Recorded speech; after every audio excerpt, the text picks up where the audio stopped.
Cortana! A new scientific study, and I'm not even kidding, an actual scientific study shows that gamers relate more to Palworld than Pokemon. I don't believe in God. I believe in science. New Mega Evolutions revealed for the overpriced Pokemon Legends ZA DLC. Palworld developer comments on Pokemon. There's a lot to talk about. Hello, I are back. Welcome to the channel. If you're new here, make yourself comfortable. Kick up your feet. Just keep your shoes and socks on, please. And just like that, half of the audience left. I just want to say the outstanding growth we have received throughout the entirety of this year, specifically the last 4 months, is something I never even imagined would happen to me. So you have my gratitude. Alongside that, you have access to endless amounts of salt, and my salt gets you lit. We are so close to hitting 118,000 subs, so if you can smash that subscribe button, get us there. I'm hoping to do a big ass stream by the end of the year, and I'm also hoping to do some more stuff on camera with the guitar. So if you're already a fan, hit like. If you're not, subscribe. And let's get right into the news. So the new Lucario Mega Evolution was revealed a couple of days ago, and this is included in the Mega Evolutions DLC for Pokemon Legends ZA, which is of course the same price it will cost you to have music in the open world in Metroid Prime 4 if you buy the amiibo. Your license plate says scamming. No. And let me move out of your way. All right, let's have a look at what Pokemon is doing here. Are they gonna win over their fans with this new Mega Evolution? Let's check it out. Okay. All right, Lucario. I love Lucario. Who doesn't love Lucario? Lucario's an awesome Pokemon, and okay. Not looking too bad. I mean, minus the horrendous graphics, of course. Here we go. Drum roll! Da, da, da, da, da, da, da, da, da.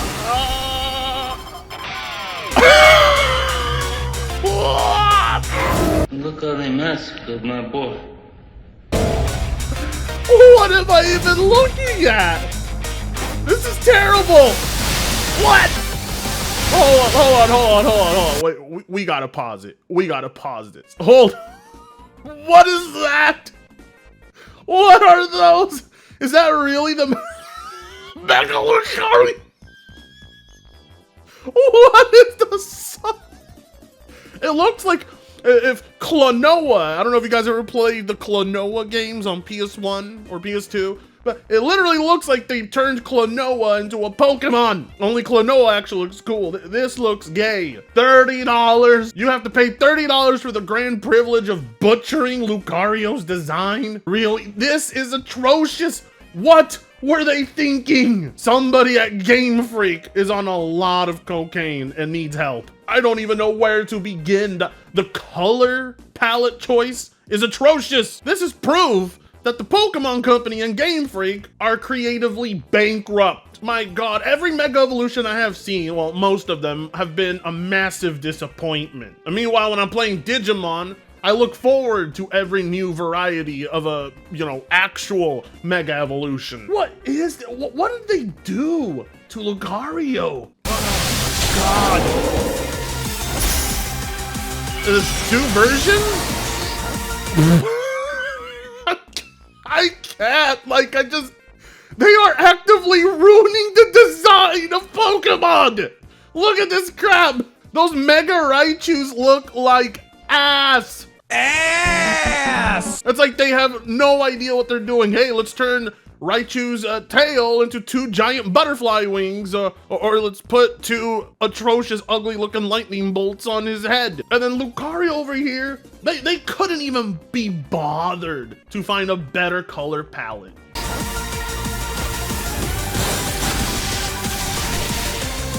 Oh my God, this is so bad.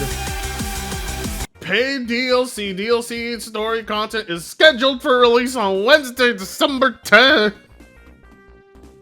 I can't believe That Game Freak is so cheap, so greedy. They can't be bothered to just give you these Mega Evolutions in the base game. You gotta go pay $30 to have the ugliest looking Mega Evolutions I have ever seen. Look how they massacred Lucario. How do you ruin one of the best looking Pokemon in the entire franchise? Well, anyway, yes, it's hideous, it's atrocious to look at, but I question what comes in this DLC, because for 30 bucks, you gotta give us more than just Mega Evolutions, okay? Because Palworld is out here dropping entire collaborations with Ultra Kill and other game devs and big updates. And this is what you have? A fetal alcohol syndrome version of Lucario? So I went and took a look on the official website. Pokémon Legends ZA Mega Dimension. Your Luminous City story continues with Mega Dimension and upcoming DLC, blah, blah, blah, yeah. What comes with it?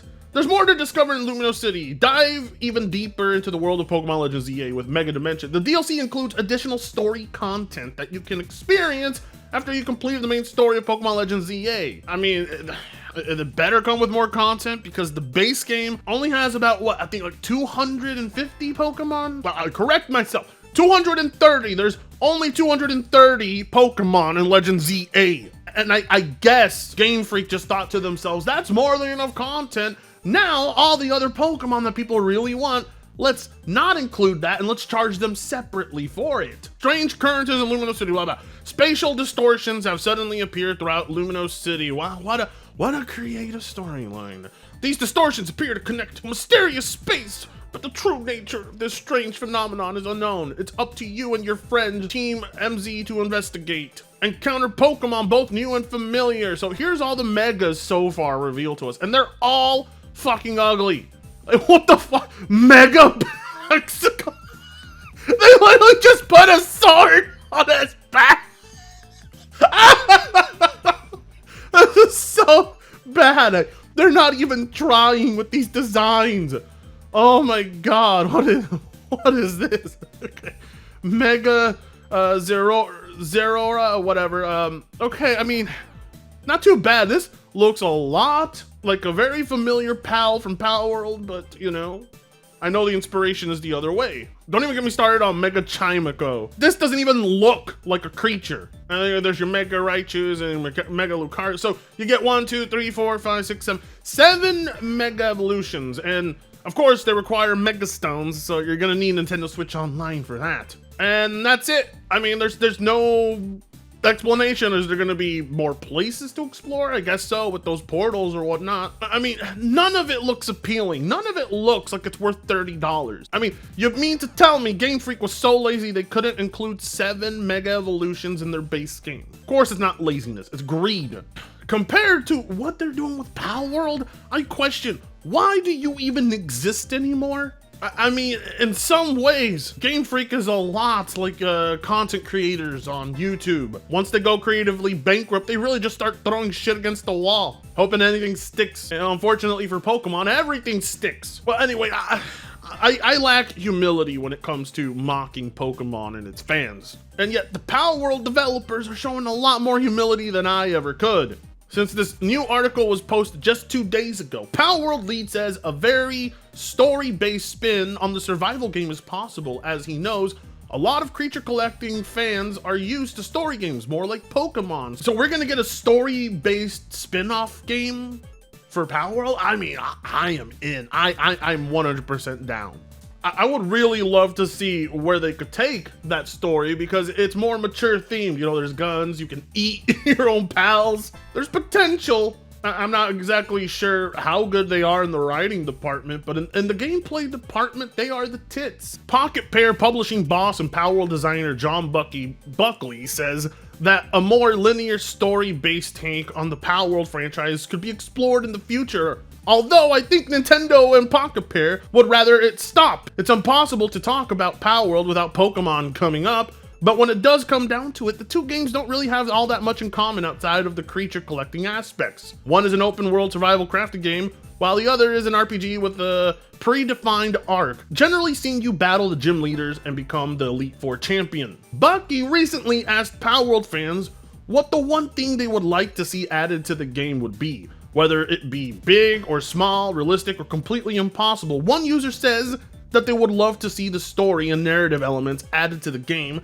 adding that they struggle to keep playing without some narrative pushing it forward. No, I disagree with that user. I think that Palworld's gameplay is so strong, you completely forget it doesn't really have a story. I mean, in general, you don't need a narrative to enjoy a video game. We gotta get out of that mindset of, oh, games must have a story, there must be a well-crafted narrative. You don't need shit.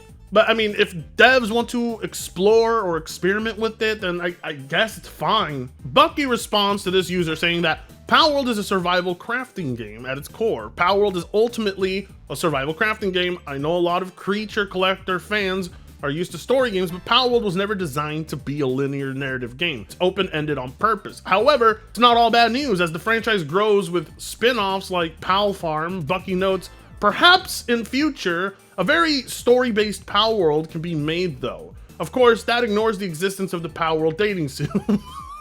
Don't remind us. Which is mostly story-based, but granted, that probably wouldn't be the same story found in the mainline games. And there you have it! This low-key confirms that they are indeed planning a Palworld 2 of some sort. Or as he said, a spin-off game. Either way, Bucky's team is definitely going to be making a new one. And at the rate that these guys are pumping out games, I expect it a lot sooner than Pokemon, and I also expect it to be bigger and better. And meanwhile, Game Freak over here has just completely given up. They're okay with giving people the smallest, and I'm going to say that with full confidence, Pokémon Legends ZA is the smallest Pokemon game they have ever made. And not just in terms of its map, but you know, what there is to do and the story components and all of that. But like I said earlier in the video, a new scientific study has just been released. And I'm not even shitting you. I'm not kidding. A scientific study has been done to analyze exactly what it is that players like about Palworld more than Pokemon. I mean, this question is so big, it got actual scientists on it. I wish I was joking, but I'm not. Check it out. This was posted on December 1st on nature.com. Comparative study of motivational drivers behind players' selection of Palworld. I mean, Palworld's success, the fandom it's created, is so big, so impactful, that they actually have an entire scientific analysis on it. How hard is that to believe? Very hard, but it's real. Palworld released in January 2024, rapidly sold over 12 million copies on Steam in 10 days, prompting comparisons to the Pokemon franchise due to its creature taming aesthetic. The study investigates whether Palworld's commercial and critical success stems from superficial homage or from deeper motivational affordances that resonate with an aging fan base. Drawing on self-determination theory, we conducted a comprehensive analysis comprising a comparative feature review of Palworld versus mainline Pokemon, and a survey of 322 Chinese Palworld players, 252 of whom also had a Pokemon experience. Results show, while both games satisfy competence needs, players report significantly higher autonomy and relatedness in Palworld, citing its open-ended base building, combat freedom, and cooperative multiplayer systems as key differentiators. Quantitative analysis confirmed that primary motives for playing Palworld, such as relaxation, achievement, and socialization, were rated higher than for Pokemon, especially in adult groups. We conclude that Palworld's success is not merely due to its visual style, but it's rooted in its reinterpretation of the creature taming genre through mature gameplay systems that address an aging fanbase's desire for creative freedom and deeper social engagement. The study provides a valuable data survey to support the field of game psychology. Now, for a small-sized brain guy like me, constantly abusing such a tiny brain with nitrous, I'm able to comprehend everything that was just written there. These guys basically performed a study, and it goes in great detail. I mean, it's a very, very long study, and that's why I'm wondering, if you guys want me to do a deep dive of this study, and you know, classic hilarious for Tanga style, then let me know in the comments, because much like you, I want to know how they did this study, and it's all explained here. As you can see, it goes on for a very, very long time. The methods, experiment, the results, overall data, the group age, and then a summary and a discussion on it too. It's just, there's so much here, but Palworld's success has literally gotten people to scientifically study it because Pokemon has failed. It's let down its fan base for so long now that the reins are starting to be taken over. There's big plans for Bucky's team, and then when you look at Game Freak, their plans are 7 Mega Evolutions that look like complete shit in a $30 DLC scam. Fuck you. I am glad to see that the traction that this game is getting is this big. It's just hard to imagine that this is the world we live in now, but it is. It's getting some of the most intelligent people on the planet to scratch their heads. Think about that. Pokemon, a global empire, lost to Palworld, and researchers are trying to figure out why that is.